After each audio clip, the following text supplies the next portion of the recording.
hosted by Brandy Pett. Welcome everybody, and welcome to this special edition of the Yes I Am the Veteran podcast, co-hosted with my amazing partners, Miss Pacifica Sauer, 6-time Emmy Award winner and producer of the U.S. MST documentary, and the always lovely Miss Amelia Peacock of the Sentinels Collective. How are you doing, ladies? Doing fantastic, thank you. How are you? I'm here. I feel you, sis. It's one of those weeks. So tonight we're going to be spotlighting the MST PTSD Symposium and the incredible organizations that made it possible. So before we do begin, I do want to ground our conversation with a few very important facts. According to the Department of Veteran Affairs, about 1 in 3 women and 1 in 50 men who seek VA healthcare report experiencing military sexual trauma or MST. When you combine harassment and assault, studies show that nearly 16% of all service members report MST, with rates as high as 38% among women veterans. Keep in mind, a lot of these studies, they believe it could potentially be even higher. So this is just the people that stepped up and they answered these types of questions. And I'm very much interested in seeing future studies on this matter as well, because it's something I find very near and dear to my heart as an issue in the veteran community. And so MST is strongly linked to PTSD, depression, substance use, and higher suicide risk. That's why conversations like this and collaborations like this symposium matter so much. Tonight, each organization will have about 5 minutes to share their story, their mission, and their role in this collaborative effort. So we are going to be bringing out the always amazing Miss Larissa Martinez from the Circle of Arms. How are you doing, sis? Hey, hello, good evening. Thank you so much for having us or having me on and the rest of the team. Absolutely. Definitely always a pleasure to see you, sis, and very much looking forward to hearing what you have to tell us about tonight, as well as about your organization and really about the symposium as well. And so, Larissa, what inspired you to start Circle of Arms, and what gap do you see it filling in today's veteran community? Well, as many veterans that I've talked to, having gone through trauma in the military and a survivor of MST, when I separated, I was on automatic pilot and I didn't want anything to do with the military. I didn't claim that I was a veteran. I didn't acknowledge it. And not until after, 10 years of me just being on automatic pilot and me going through my second divorce and figuring out the behaviors that I was having not only an impact on myself, but my children. And I really needed to unpack the trauma, which I had been, suppressing for so long. And so once I did finally start to go and look for help, my husband now too is also an Army veteran. We started to see that there was a lot of gaps, not only in the VA healthcare, but when it comes to mental health. And Absolutely. so I just said, you know what, I don't want to reinvent the wheel. I really just want to fill the gaps where it's needed, and make sure that, nobody else is having such a hard time navigating the system. And so Circle of Arms was born, and I kind of got the name from me envisioning a circle of arms of support for all of us, sister and brothers in arms, but also women and minority communities, as I feel that specific groups, veterans, women, minority communities, we have a harder time to ask for help. And so that's what I wanted to bring, is that awareness and advocacy and, the education, and just make sure that nobody is left unheard. How has your vision evolved since you founded the organization? And what do you think is your proudest moment of impact so far?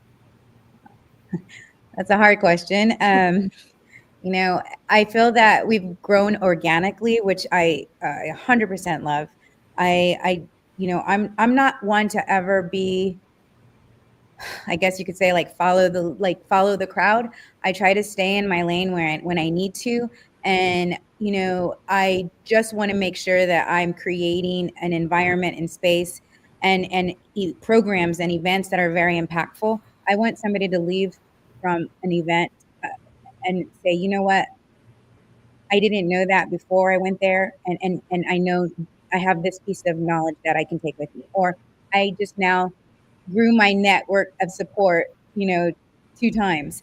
I feel that being as an MST advocate as well, bringing the awareness that we need to bring to the up forefront, right? And making sure that we are continue to stay advocates and continue to be there for our younger generation, because we all are mentors to our younger generations. And so we need to make sure that we are bringing that awareness to them and setting their expectations that, hey, we have a whole bunch of veterans, sister in arms and brother in arms for you, that if y'all ever run into this, like, you can come and count on us to be there, and we got your back. And then we offer our COA Peers program, which is we're the only veteran organization that does that here in Texas. And that is, we provide door-through-door transportation for sedation appointments, CMP exams, and also sensitive situations like domestic violence, sexual assault, if they need to go report or go to the hospital or whatnot. And that is really where a lot of our focus is, though, and on our COA Peers program, and providing that not only the transportation and door through door, but we also provide a peer along with the for the client or for the veteran. And so I think that in ourself has been one of our biggest, I guess you could say, highlights in our organization, along with just some of the events, especially the MST PTSD that we are planning or that we hosted. That's always kind of been a vision of mine. And let me ask you, Larissa, I mean, especially as you speak about the MST and PTSD Symposium that's coming up, the first inaugural, right, for San Antonio. Yes. Share with us some of the highlights of the symposium's planning, its sponsorship, swag bags, speaker lineup, just anything that showcases what I know to be an extremely collaborative spirit, that your event that is going to be an amazing opportunity for the impact, education, and everything it's going to provide. Share with us about it, please. For sure. Absolutely. I like I said, the last few years, I knew I wanted to hold an MST PTSD symposium, because I know we had a PTSD symposium, but nothing really focusing on PTSD from MST. And so just the collaborative of all efforts, the partners to the sponsors, we have amazing breakaway sessions and keynotes. And I kind of wanted to change it up a little bit. I wanted to make sure that we really had a versatile panel, because sometimes we can get into just, a routine of having the same people talking the same. And we're like, yay, great. I love what you're doing, but I really want to hear somebody else, because I want to make sure that every speaker, every keynote, can relate to somebody in the audience. And I think that's what's so impactful, is that, I mean, we're getting calls to this day. Like, somebody called me today and said, I didn't see the flyer at the VFW till today, and I really want to go, and can I still register? And I'm like, oh, Amelia's going to kill me, but yes, go ahead and register. We want you there. And so, the audience is so versatile, from survivors, from spouses, from caregivers, from clinicians that treat veterans. It's just an array of different audience. So I'm really amazed by the collaborative effort. I truly love that about all of the different nonprofits in the veteran community, especially in San Antonio, because I'm seeing so many more events, and something like this. It's so needed, and I absolutely can't wait to see this whole symposium. I think it's going to be amazing. Yes, thank you. And finally, what does the spirit of collaboration mean to Circle of Arms, especially in a space that often requires breaking down silos? I think it means just us just being transparent and genuine, right? That's all we can ask from anybody, is just to be your transparent and genuine self. And we can't have expectations. In the beginning, when I first ran the nonprofit, I had so many expectations of so many organizations and so many leaders out there, that I ended up feeling the letdown of when it wasn't my expectation. So now it's kind of like I understand that that's my perception and that's my expectation. But collaboratively, we're all here to do a mission, right? In one aspect or another. And we just need to continue following our mission, and it will lead us straight down the path that we're supposed to. And I think that for the symposium, I think a big highlight is just having Angelina Resendez's mom showing up, right, as a guest speaker. She's gone through so much, and I know that, I wanted to make sure and protect and not like protect her as well as her mental wellness. But she is just right now, like she says, I'm a mother turned activist. And she's like, I'm using this platform because we all know that things trend and then they die down. So as long as she has a platform, and if I can help her spread that as well, like that's all of us in a collaborative joint effort, lifting up each and every one of us, but especially her because of what happened with her daughter, Angelina. That's really amazing. I love seeing the support rallying around her, and her choosing to advocate for others because of her experiences, and that just really speaks to the volumes. Absolutely. Thank you. And we very much appreciate having you come in and visit us today. And so now what we're going to do is we are going to have you go back to the green room, and we'll circle back, sis. Of course. Bye. Thank you. Absolutely. And we very much look forward to seeing you at the symposium. Yes. I look forward to seeing you as well. Thank y'all. And so now we are going to be introducing Lucy Delgado, and she's going to be an MST PTSD speaker, and she's also a Pink Berets ambassador. We haven't had Pink Berets in the house in about 3 years. I think Juanita Sopavita was the last one we had. So, so welcome, sis. How are you? Thank you for having me this evening. I was a last-minute replacement for Stephanie Gatas, so I'm dialing in from New Jersey. I'll be flying in to participate in the symposium.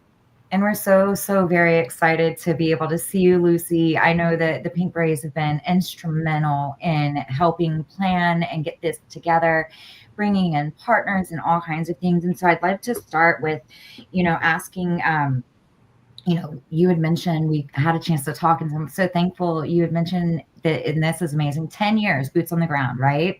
10 years for the Pink Berets. And so how does that impact, or how does that type of support make a difference for women veterans? Oh, it's this difference that you have community around you, because when you experience military sexual trauma, you feel like you're alone. You feel like you're the only one that's experienced this. And the sisterhood that the Pink Berets builds around this community is so vital, so important. So having that community, that camaraderie, that support system, and a support system that's full of resources that makes such a huge, a huge difference in a survivor's life. Yeah. Absolutely. And could you share an example of how the Pink Berets' unique approach has amplified the reach or impact of this event? I mean, I'm in Jersey, so the Pink Berets are all over the place. I love it. It started small in San Antonio. It took flight 5 years ago when the Pink Berets entered the Me Too military movement after the death of Vanessa Guillen. And, they've gotten to work, and it's just not resources. It's just not helping their local. It's become a national level where, Stephanie has been placed on a multitude of different boards and different, seats in different work groups. Like myself and Stephanie sit on the VA work group for sexual assault and sexual harassment. Stephanie sits on the DOD different policies. We've changed legislation, which is something that we've had the opportunity. Many of the Pink Berets have had the opportunity to speak on the Congress floor and to give testimony. So it's made a huge difference and a huge impact. And again, it's just not a San Antonio small local We have chapters in Wyoming, we have chapters in Alabama, we have chapters all over the country that have really made significant changes in the MST fight. What role have your networks and partnerships played in pulling the symposium together? Again, the San Antonio crew really pulled all these resources together, from the folks who are providing us lunch and breakfast to, swag and resources, pulling everybody in that knows what the Pink Berets could do. And again, what's so important is that, like Larissa said, we are community. We all help each other out. And when one calls, we're there to answer. And that's the beauty of being in an organization like this. Absolutely. No, thank you so very much. Yes, Sarit, you couldn't have said it better. And it's so good to have you on. Hello, ma'am. It's always a pleasure to have you on with us, Sarit. And so, Ms. Lucy, I know, right? She's amazing. Another sister in arms, right? I love it. But I'm just so curious, Miss Lucy, why, I know you kind of started mentioning this, but kind of break down a little bit more for me, why community connection is so vital for women veterans who are navigating that MST and PTSD recovery, and becoming that survivor. I mean, for me, I'm going to use myself as an example because the Pink Berets really changed me as a person. I remember my first Catalyst retreat, an event that the Pink Berets host yearly, and going there and having this sense of community, all these women around me that are uniquely, their stories are uniquely different, but we all are there for the same reason. And it was such community building and such a like a load off my back that I had someone next to me and beside me and in front of me that had experienced the same thing, and building this sisterhood.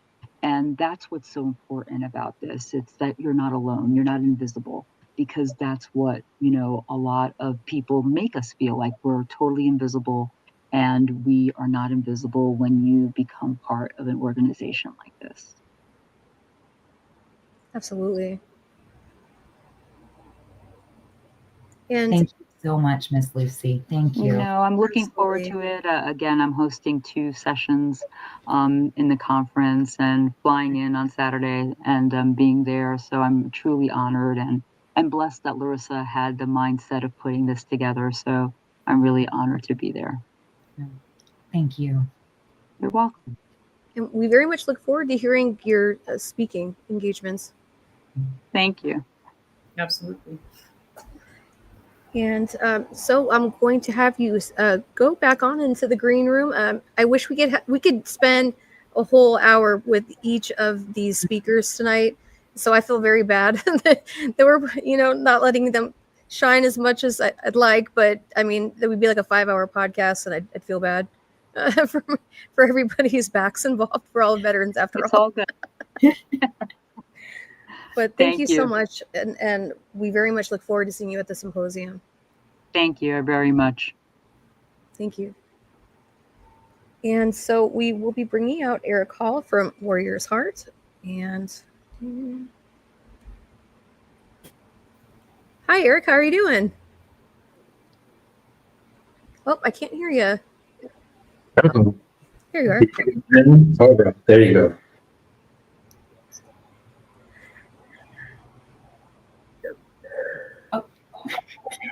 Awkward moment.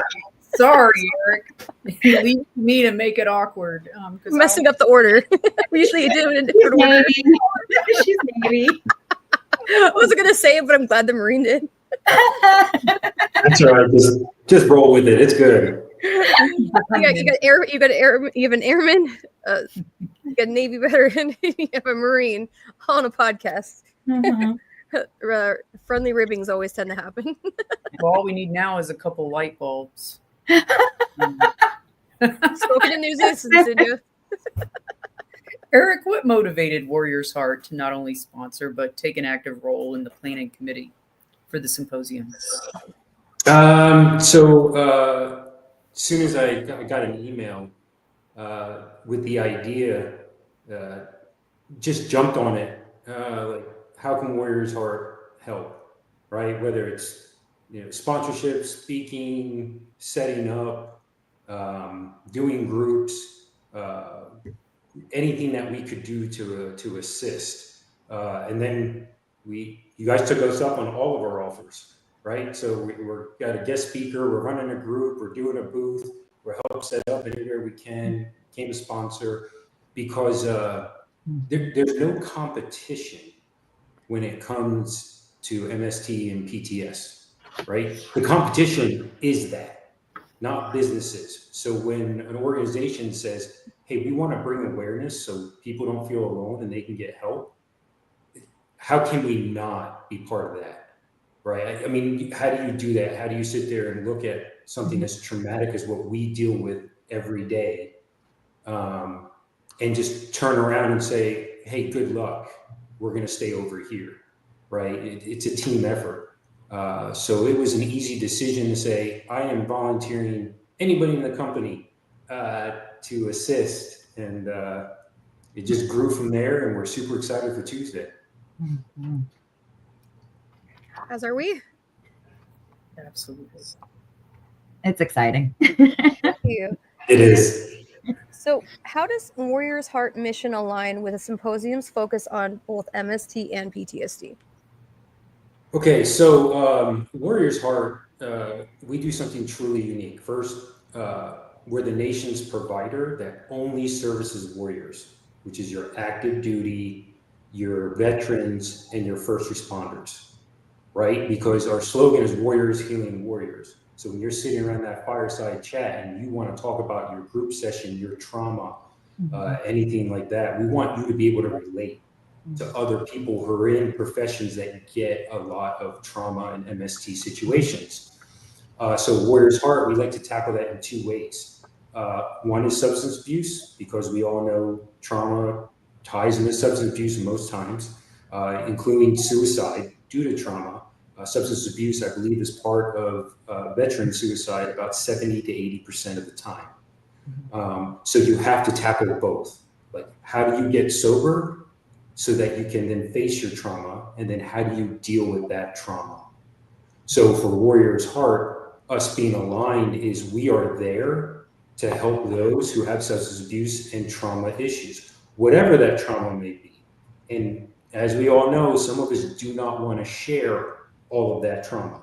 Like, we're saying, yeah, this happened, but I'm not going to talk about this, right? Because that's not fun.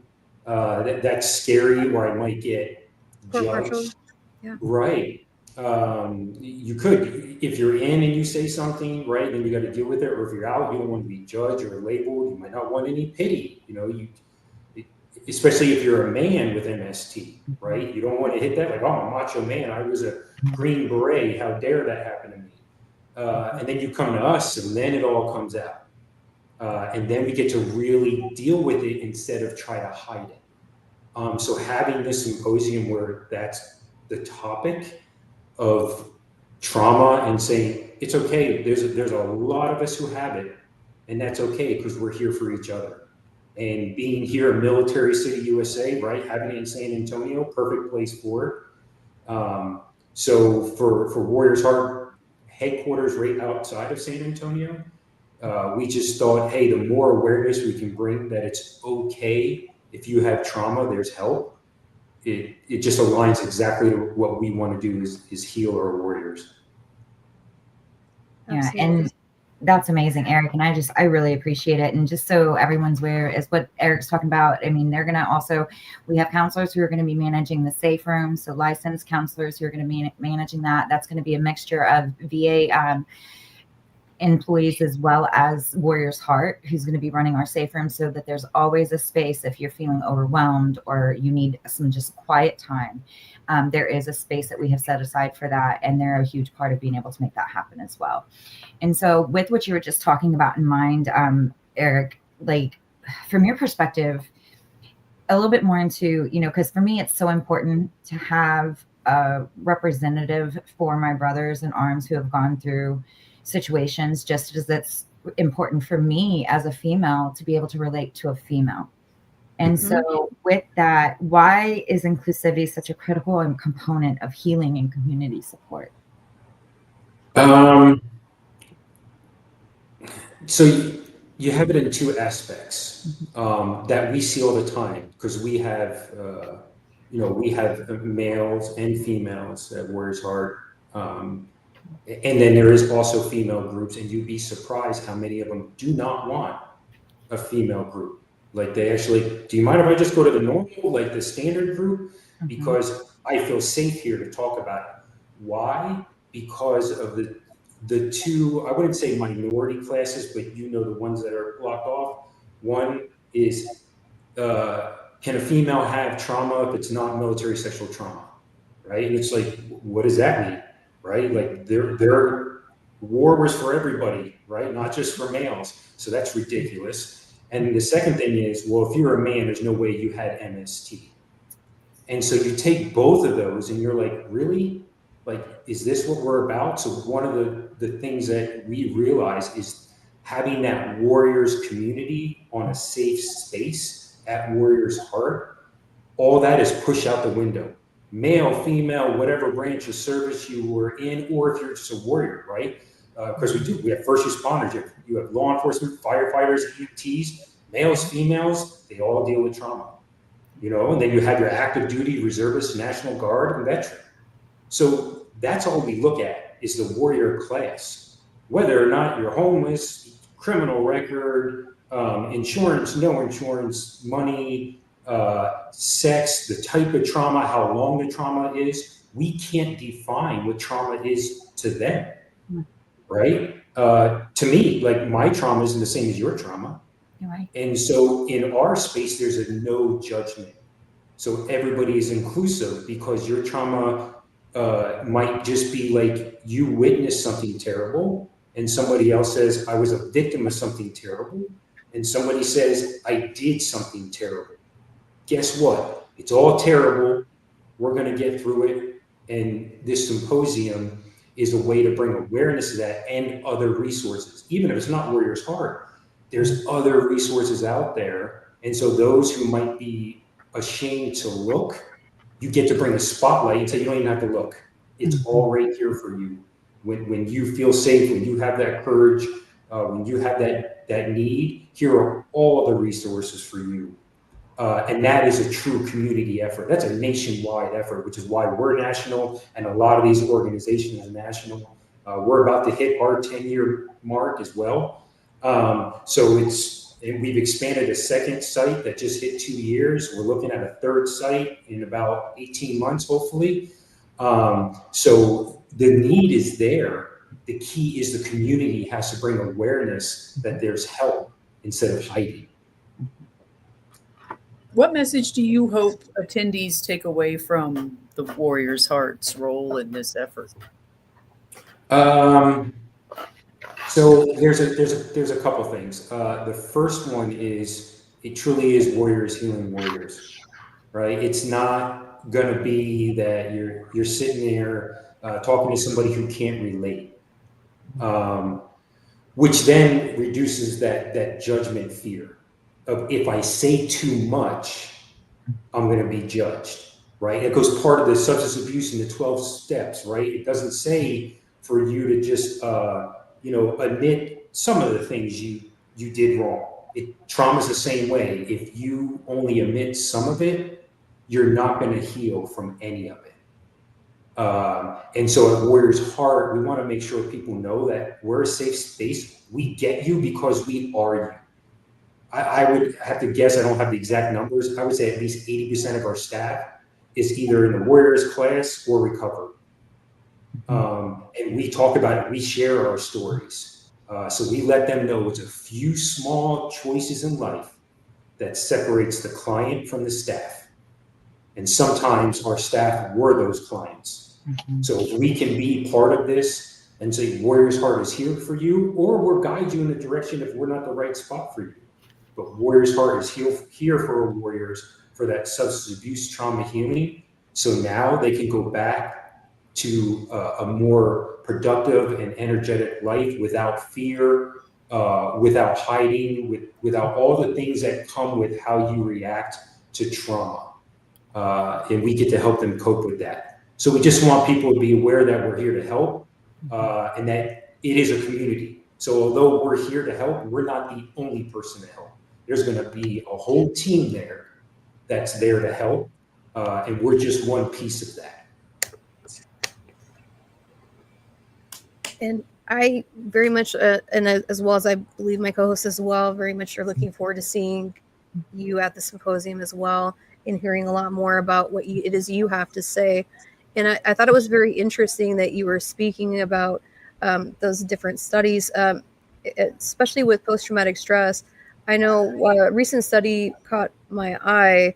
They were specifically saying that they're finding a correlation to post-traumatic stress and like dangerous or risky behaviors in many different aspects. And I think that correlation, I wish they talked about it more.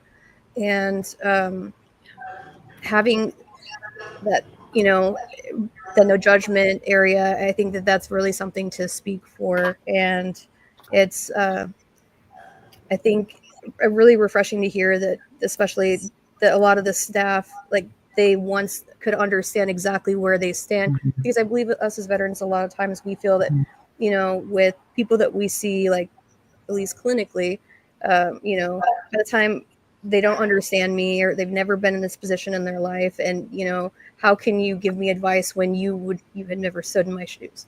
So I think it speaks volumes as to what you're doing. And I know that, and like I said, I wish we had more time to ask you more questions, and I feel terrible, but we'll absolutely love to have you on at a later time, as well as all of our guests tonight, so we can really talk about what it is you do, because we're very much skimming a lot of your programs, like not even scratch the surface. But I'd like to show the flyers as well. Yes, ma'am. And see if you'd like to talk about them a bit. I know, and we'll be posting these on our page as well, just because the overlay, it doesn't show it. So this is what we have a flyer for each of our warrior class. So we have one for, the active duty military, which includes National Guard and Reserves. We have one for veterans, one for law enforcement, one for firefighters, and one for EMTs. And what it is our Earn the Right page. It's a front and back. And I use it in my national outreach plan for Warriors Heart. And what it does is it allows people to understand why Warriors Heart has earned the right to care for you or your loved one, because we're not coming in and telling you what to do.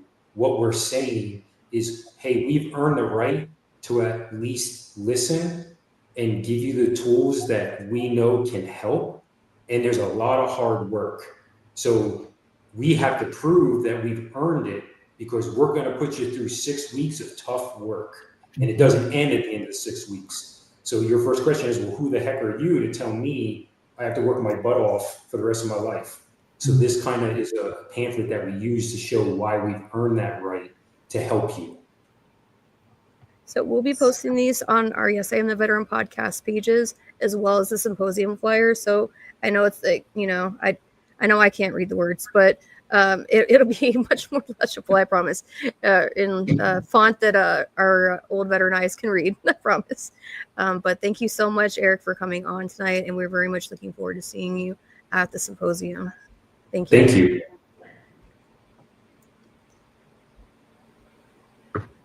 All right. So now we are going to bring on some of my favorite people, Texas Veterans Commission, and Miss Sharon Stewart. How are you doing today? Fine. How are you? It's actually Sharon. I heard Amelia go. Sharon, I'm so sorry. That's okay. That's my fault. It has been a rough day, and that's not an excuse. I apologize, Sharon. No, you're fine. And I just have to say, I love your hair, Brandy. It's like blowing in the wind, girl. You're giving Beyonce on the screen, girl. Getting Miss Veteran America flashbacks right now with the fan blower. I appreciate it, but at the same time, I'm like been trying to kind of low key tuck it. And so, Sharon, trauma-based engagement is at the heart of your work, as many other things as well. Can you break down what that looks like in action when serving veterans? Yes, ma'am. As you all probably know, the Texas Veterans Commission, we're a state level agency, and we're broken down to 8 different programs and or departments. But when it comes to MST, when it comes to me, I like to talk to that veteran and explain the process and the ins and outs and the doctrine. And I'm an Army vet, so we love doctrine, the regulations, but to explain how you file a claim for the results of military sexual trauma. Because if you're equipped and empowered, and if it was up to me, if I could explain everything to you in Army talk, if I could get you to file that claim one shot and one kill, where you're not going back 50 times, you're not retelling your story, that is my goal. So to me, that is something that I try, I aim for. And so I'm sorry, Miss Brandy. I was just gonna say thank you. No, absolutely. And so because that really is meaningful access, right? And so when speaking or what does meaningful access to resources really mean, like beyond just that availability? I feel like you kind of answered that with some of this. And so share with us a little bit, even beyond that, like if you have any additional insights you'd like to share on that, but also how this plays into supporting the MST and PTSD Symposium and why that is so impactful for what you're doing and that level of hands-on guidance. Okay. I don't know if this is the answer that you want, but when it comes to me, in my train of thought, I'm an English major, so I'm not a therapist, but when somebody comes to me, and it's male and female, as we all know, when they entrust me with their trauma, I almost feel like that's a gift to me. You trust me to come alongside you. So I want to, besides having compassion, I want to empower you. You will talk to me because I used to file claims. I'm no longer accredited, but I will let people, if you need to talk to me 3 or 4 or 5 times so you can know what you need to do, and it's a gift to be trusted. And to me, filing a claim and getting your rating, I believe it's part of the healing process. I think it's one of the first steps. It's not like you don't need anybody to validate your pain, but I feel like you're being, in a way, you are being validated, So I love to help people. I hate the horrendous part of it, but just being coming alongside and helping, hopefully initiate that healing process. And I think that's the hardest time is actually initiating it. I apologize, Pacifica. No, I know many times because I was an aerospace medical technician, and one of the things I specialize in is I can review any service member's medical record, because I literally was trained by the 4Fs, which were the physicals technicians, to be able to do that, and having to do many, many scrubs. I don't know how many times I've had to arm wrestle like women to even file for, because they feel like they're going to get laughed out of the office or something along those lines would happen. And like there's been a few times where I've told them, I'll bet you we're going to go ahead and file, and just the worst thing that will happen is they tell you no. But what happens if they tell you that yes? That could change your life. Exactly. I think it's a game changer. You don't do it for the compensation, but VA disability is non-taxable. Here in Texas, it helps lower your property tax. If you're at least 50%, that's free health care for you for the rest of your life. You get the little mileage check. Your prescriptions are mailed to your house. I think it can be a game changer, in that veteran's life. I agree. There are a lot of better barriers, though. You were kind of talking about some of them. A lot of us have had to tell doctors, professionals, mental health folks over and over again our story. It's never just one time, and so I now I'm going to lose my train of thought, because that's the. You're so right. One thing we were doing, Larissa was heading up a MST working group here in the state of Texas, and once this is completed, one thing we're looking at as we reconvene, we were looking at asking for all the organizations that help veterans file claims, why not put on your website what you need to do to file for MST? Because it's so triggering. You get up enough courage to go into the office and say, I want to file for this. But if you don't know you need a diagnosis, you don't know you need forms, I just hate that. You know, it's just so heartbreaking. I mean, at least to me, you know what I'm saying? So why not, if we could get all organizations, this is what you need to file a claim. So you could just show up, I need to file a claim, here's my forms, go ahead and file my claim. You know, that's something we discussed. And, you know, I look forward to us reconvening and hopefully trying to get some type of action, making it happen. But first, you need to have people admit they're a veteran and to begin with. And Yes. Say that. I don't know why. I don't know why. That's broken my heart. I know why, because I did it for the better part of 20 years. Shame is a core belief. And you don't want to answer the questions that come next, you know, like how long were you in and what made you get out and all this other kind of stuff. But from your experience, what barriers do you think still need to be addressed to ensure that veterans feel supported? Well, I think that a lot of veterans, you know, we don't trust large organizations. We kind of trust that human, you know, if my buddy said you're good, my buddy, you know, so trusting those bureaucracies. So I think a lot of veterans, you know, kind of like you're saying, they don't feel seen, or, you know, they may not feel heard. And I'm of the belief that TVC, that we're here to, in Army Talk, we're that S1, you know, we're that S1 that looking at the VA. We are here to make that interaction easier.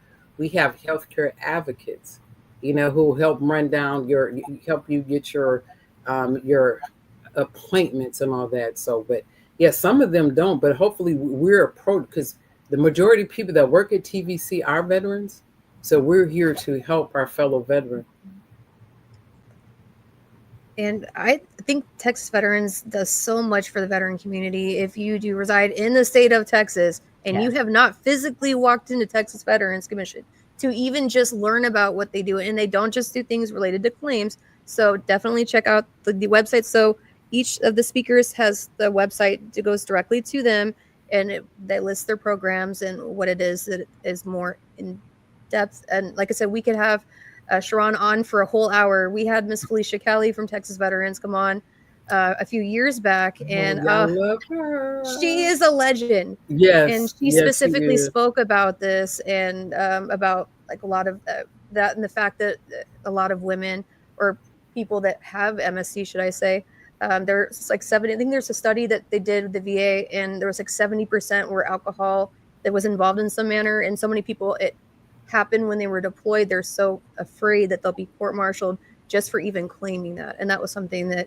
she spoke a lot about, even like nexus letters and, you know, just how to get the process started. And in lay evidence, there's a way, and that is like, I hate to say, but that is my jam. I've helped a Vietnam era vet who got laughed out of the office by male veterans when he said this happened to him. I said, go get this, go get that. That gentleman got 2 years of back pay. He got over $70,000 because he understood the process, the doctrine. Yes. That right there. That part. You hit the nail on the head, ma'am. Absolutely. And so how does Texas Veterans Commission's role in this symposium demonstrate the importance of institutional and grassroots collaboration? Well, I believe grassroots actually have their thumb on the pulse of that. I'll have to go back to Army Talk. In Army Talk, grassroots organizations are boots on the ground. Mm-hmm. They're new. They're agile. They're right. We engage veterans on a daily basis, but they're right there, going. You know what's on the tip of the spear, so to speak. So just having that synergy. You know, so you're enabling me. I have my left and right limits, but joining with that grassroots, it enables me to pivot. I'm doing things this way, But you know what? A veteran in September 2025, this is what they need this way. So, okay, thanks for letting me know that. I can pivot to adapt to what my brother and sister veteran needs. Outstanding. Yes, thank you so much.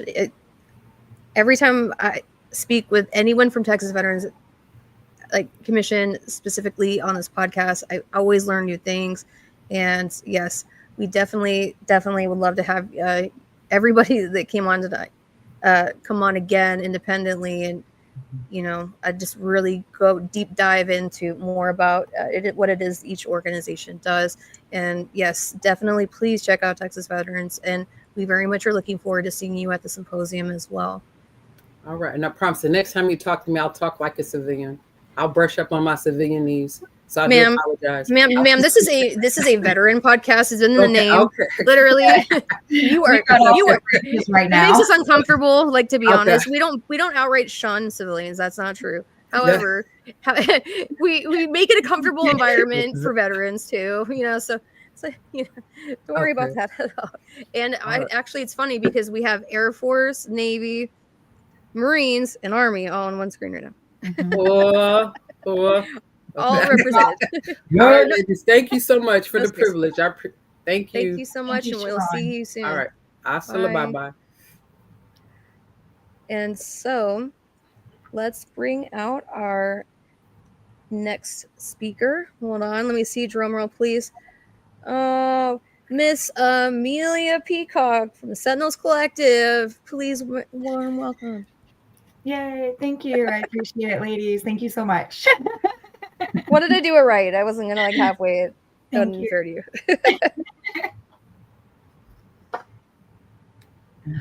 I'm sorry. I'm going to be awkward again because I'm just lost all over. It's okay. Well, nope, so I have a few questions. So Amelia, so as we bring this together, what do you feel is the biggest takeaway about mission-driven, community-centered collaborative? I think collaborative. No, absolutely.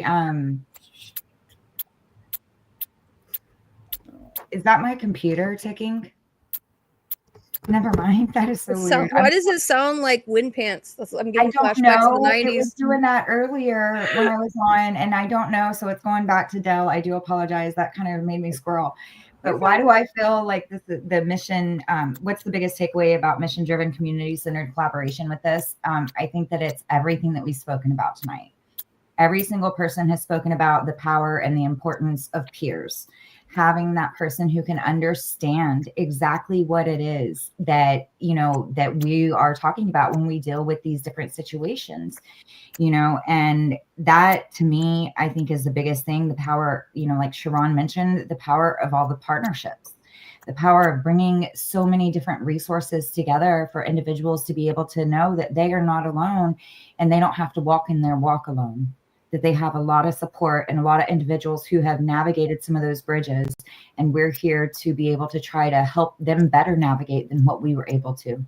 So it's better for the next person. Thank you. And so how does the Sentinels Collective define impact, and how do you measure success in partnerships? Oh, wow. Well, 90 songs.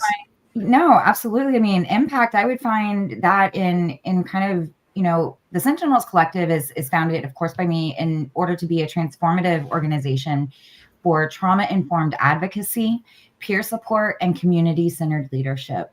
It's rooted in lived experience and strategic empathy, and its ultimate goal is really to amplify marginalized voices while creating spaces for healing-centered dialogue and systemic change. And that to me is exactly what being a part of this MST and PTSD Symposium planning and being able to help bring this to life, that to me is success in a partnership, because it is lifting every single person up. It is supplying resources, education, empowerment to be able to move forward and take control of your destiny and how you want to move forward, and not how other things have controlled it for you in the past that may not be realized. What does leading with mission first rather than ego or competition look like in practice for you? I would think that you've seen it tonight. I think that you've seen it with every single organization that has been on here, from the original mission and vision that Larissa came up with, to opening up her organization, to reaching out to other organizations within the community to say, hey, I want to do this. I see your work. I see what you do in the community as either those grassroots or those major organizations like Texas Veterans Commission, Warriors Heart, the Pink Berets, Circle of Arms, and it's a bringing together so that we can truly impact our community in a positive manner for the betterment of their lives and ours too. Awesome. Thank you. Yeah. And so for those listening, what is one way that they can step up and support efforts like this symposium? Absolutely. First and foremost, I would say get connected with every single one of the organizations. Get connected with the people that you've seen on here tonight. Show up. If you've already had the chance and opportunity to register, good, because that means you have a higher chance of having food. If you have not registered, you're welcome to show up the day of, but we cannot promise that you'll have food day of. And that's just sorry, but it ended up, we had a higher interest level than we had anticipated for, which I'm very excited for, because that means that we're doing something right. And so I'm just so very excited about that, but also in a way to be able to support that, because it is, we are working in a lot of different areas and bringing a lot of things together. There is donations that can be provided if you're interested in supporting the symposium, and providing some of the donations that have come out of pocket and things of that nature for some of the different ins and outs. And so there is a donations link, and that is something that would be very grateful. That, and then also I would just say, and I'm going to use this as a almost lead into what I know you're going to bring everybody else back on, Brandy, but I just want to kind of use this as a lead in. The last aspect of that is how you can step up and support efforts like this. Paying attention to what's going on within our community, right? Paying attention to the stories of what is going on, to the outrages of Vanessa Guillen, of Angelina Resendez, of so many more of our brothers and sisters in arms. And with that, I just want to, that to me is how you can show up and stand up and support. And this MST and PTSD Symposium, I'm going to let Larissa expound upon that a little bit more, but that is the essence of what this MST and PTSD Symposium is knowing where we came, where we need to go, and how do we move there together and united. Thank you so much. Yes. And we're definitely always looking forward to seeing you, Miss Amelia. It's not like I would, but either way, I absolutely very much looking forward to seeing the Sentinel Collective at the symposium as well. And we will go ahead and do our panel wrap up very quickly. I know that the podcast did run a little bit longer, but when the information is so needed, I never want to rush somebody. So, and honestly, I felt like, we could, like I said, we could have easily done an hour for each of our speakers, because they have so much vital information. And before we did go to the panel interviews, so I did want to ask Pacific a quick question. So will you be debuting your documentary at the symposium? I heard a possible rumor. I was just curious. Oh no, probably just the first half hour. Okay. But I do plan on giving the folks who attend a link to the full film so they can watch it on their own, and then do the survey. Yeah. So absolutely. You won't be able to excited there, but you can watch the whole thing on your own. Absolutely. Awesome. I'm looking forward to it. I really it's going to be a very deep dive in a topic that I feel has not had nearly enough talk about it, and so I don't want to give too much of it away, but very much looking forward to watching your newest film. Thank you. And so, Amelia, I'm going to put you back in the green room with everybody else. Just kidding. No, just kidding. She's back. And so we'll go ahead and have everybody else back on. I know.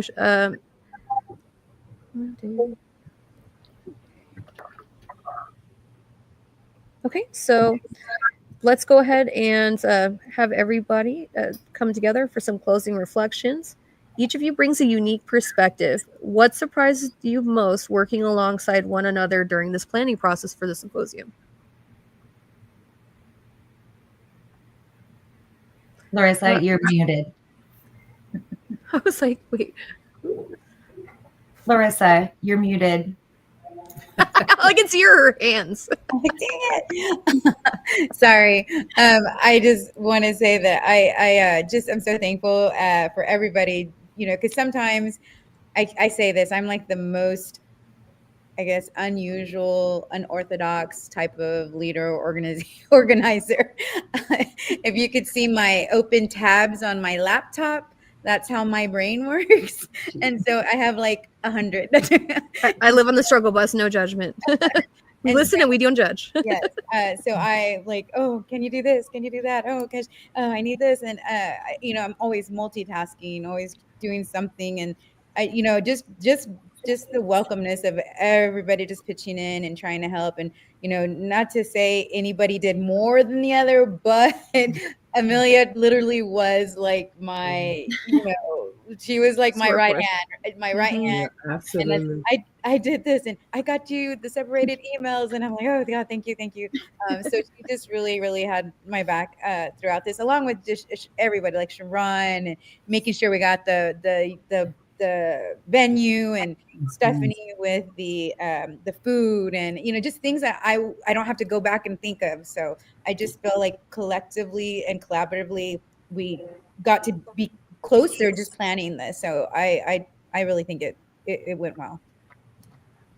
No, Thank you. Thank you so much for that. And Larissa, I want to wrap back around because I know that there's an utter importance of the fact that this symposium is being held on a Tuesday, September 30th. Would you please share with us what that is and what the importance and significance of that is for us? Yeah, absolutely. So September 30th, I knew from the start we were having it on September 30th because not only 5 years ago, the Vanessa Guillen, the story about what happened to her and the injustice.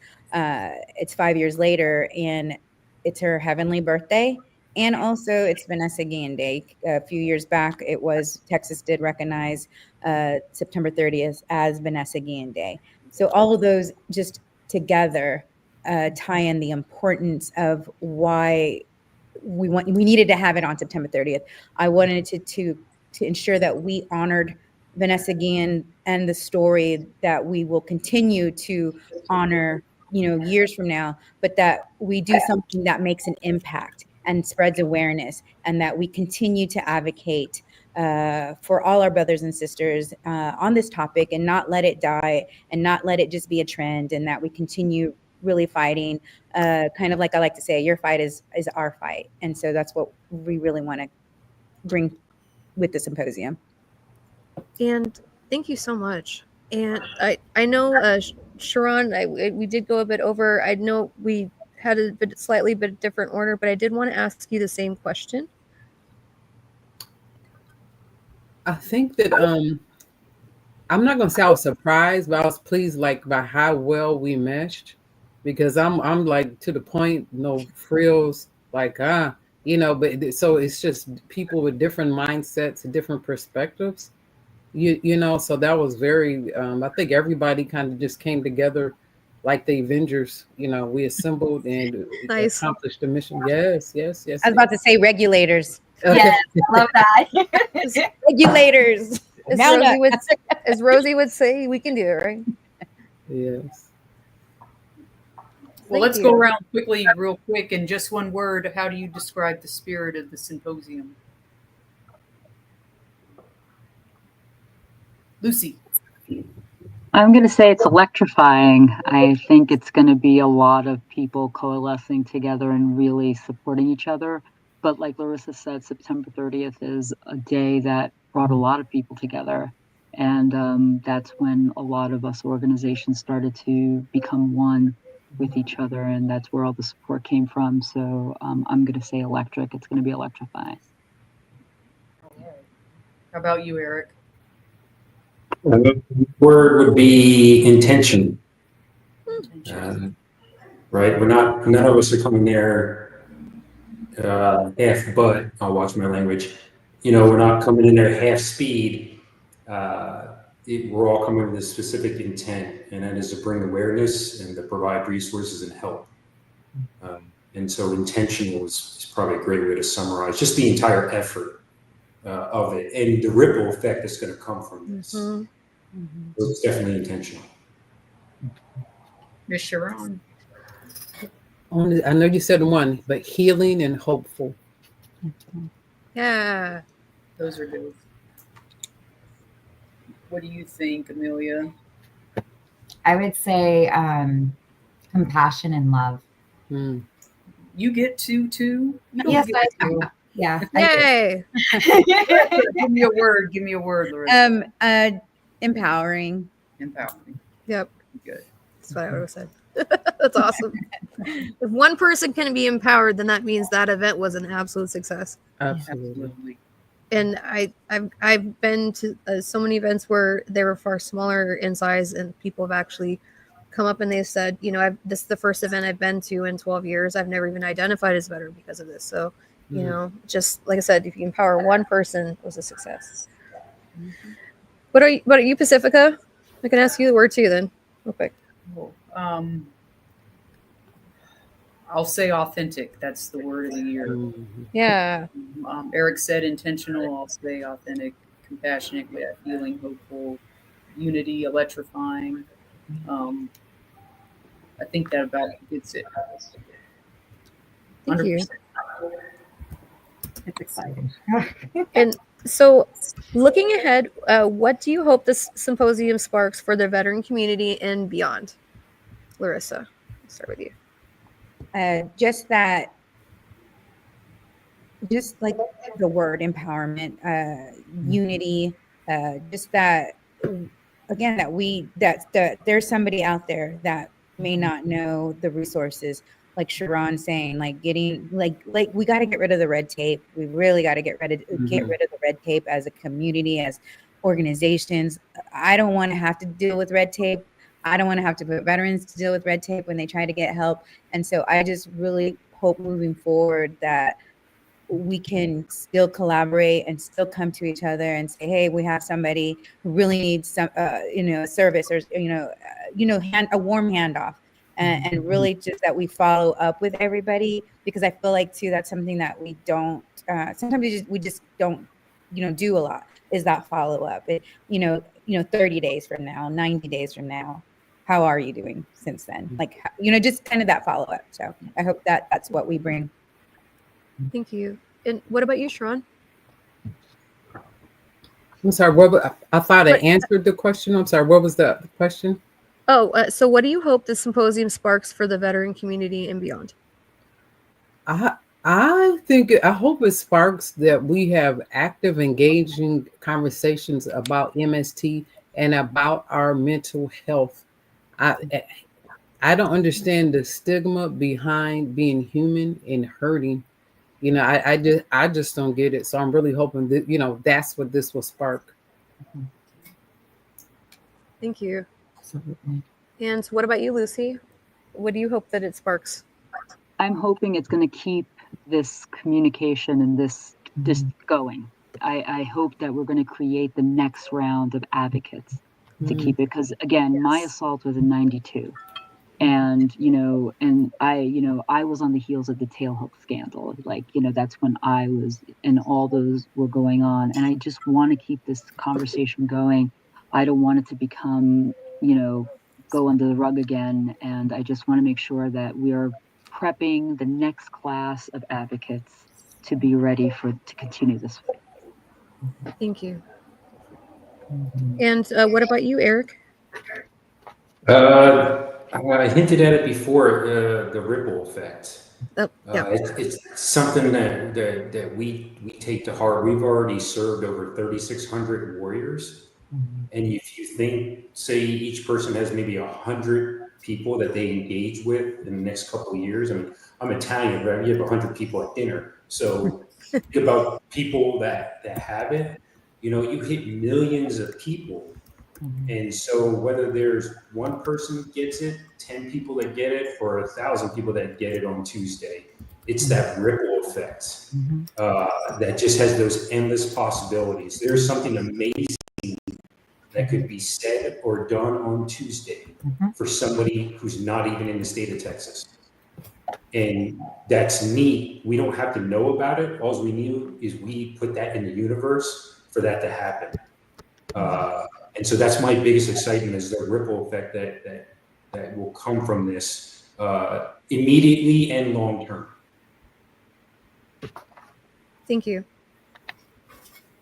No, absolutely. And I know that, you know, I want to be so respectful of everyone's time. And this is such a huge and imperative conversation to have. And Lucy, Sharon, Larissa, Eric, Brandy, Pacifica, everyone involved, I am very, very grateful that we're going to be able to delve into this and continue to have those conversations that are going to keep going because of this, because people aren't going to feel alone, because someone is going to be touched by somebody's actions or something they hear.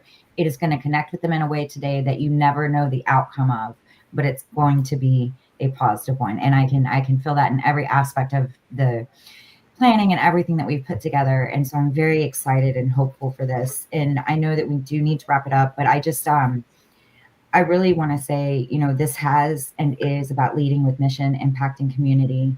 Thank you so much for tuning in, for standing with veterans and survivors everywhere. And Brandy, Pacifica, if you have any last things that you would like to share, I know you have your daughter does our. Yeah, the outro very quickly. Yes. So I very quickly just wanted to show if anybody is wanting to donate or support the symposium specifically, even if you're not going to be there, we did put the link in our comments. So you can go ahead and click on that and it would redirect you there. But if you do have any questions, please do reach out. We are always happy to help here. Yes, I am the veteran. And what about you, Pacifica? Like Lucy said, we got to keep this up because it's not going to be solved with this generation of veterans. It's going to happen 10, 20, 30 years from now. And until then, unfortunately, it's still going to happen. But our silence is consent. So it's time to find our voice and use it for good. And absolutely. And thank you so much for being patient with us. Thank you all so much. And we very much look forward to seeing you all at the symposium.